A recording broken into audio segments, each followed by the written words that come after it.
জাহাঙ্গীরনগর বিশ্ববিদ্যালয়ে আসন্ন ছাত্রদলের কমিটিতে পরীক্ষিত ত্যাগী ও নির্যাতিতদের মূল্যায়নের দাবিতে বিক্ষোভ মিছিল ও সমাবেশ করেছে নেতাকর্মীরা। শনিবার দুপুরে বিশ্ববিদ্যালয়ের কেন্দ্রীয় শহীদ মিনারের সামনে ওই সমাবেশ করেন তারা। সংক্ষিপ্ত সমাবেশ থেকে বক্তারা জাহাঙ্গীরনগর বিশ্ববিদ্যালয় শাখা ছাত্রদলের আসন্ন কমিটিতে বিগত বছরগুলোতে ছাত্রদলের পরীক্ষিত ত্যাগী ও নির্যাতিতদের মূল্যায়ন করে কমিটি ঘোষণার আহ্বান জানান। এ সময় ছাত্রদলের নেতাকর্মীরা অভিযোগ করেন, জাকসু নির্বাচন ঘিরে অনেক সংগঠন ছাত্রদলকে দুর্বল করতে ষড়যন্ত্র শুরু করেছে। সংক্ষিপ্ত সমাবেশ শেষে ছাত্রদলের নেতাকর্মীরা বিক্ষোভ মিছিল নিয়ে ক্যাম্পাসের বিভিন্ন দিক প্রদক্ষিণ করেন।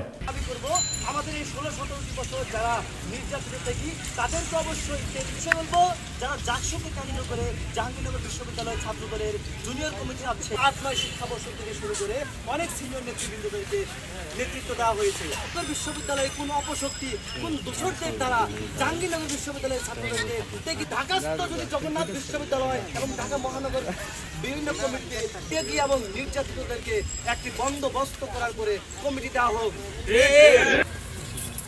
ত্যাগী ও নির্যাতিত ছাত্রনেতাদের সমন্বয়ে আসন্ন জাহাঙ্গীরনগর বিশ্ববিদ্যালয় ছাত্রদলের কমিটির দাবিতে এই মিছিলোত্তর এই জনসভায় উপস্থিত সবাইকে আমার ব্যানার দ্বারা কিংবা আমাদের দুজন নেত্রী, একজন নেত্রী এবং একজন ছাত্রনেতা দ্বারা আপনারা অবগত রয়েছেন। প্রথমে আমি সাংবাদিকদের উদ্দেশ্যে কয়েকটা শিবিরের যে নিষিদ্ধ যে ছাত্র সংগঠন জাহাঙ্গীরনগর বিশ্ববিদ্যালয় শিবির, তারা মাথা তারা দিয়ে উঠেছে।